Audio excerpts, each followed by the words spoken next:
te contar do abafador da Race Crumb.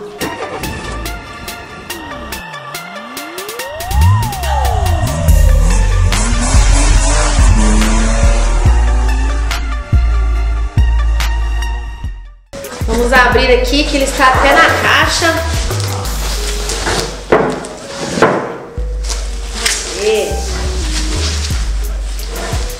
Olha só.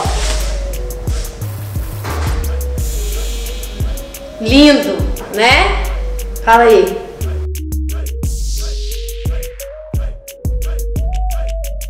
Então, esse abafador da Race Crumb é produzido em aço inox 304 polido e brilhante. Ele possui 4 polegadas de diâmetro no corpo e 3 polegadas na saída, ressaltando que essa saída aqui é chanfrada, tá? Mas quem preferir o modelo reto, tá? A gente tem também.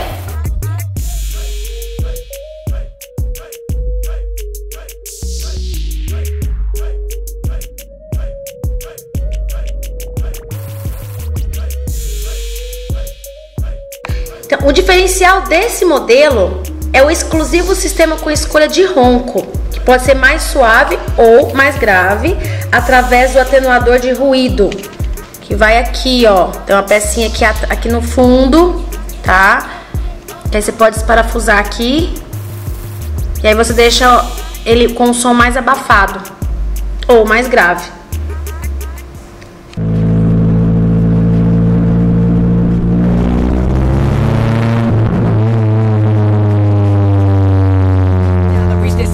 Earth, all you do is work the fatality, there's no second chance, so why the hell you settle for less?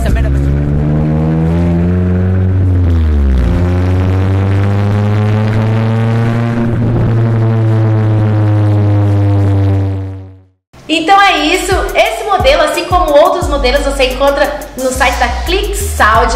Digita o cupom Marina que eu vou te dar um desconto da hora. E olha, é a entrega mais rápida do Brasil. Paga pra ver!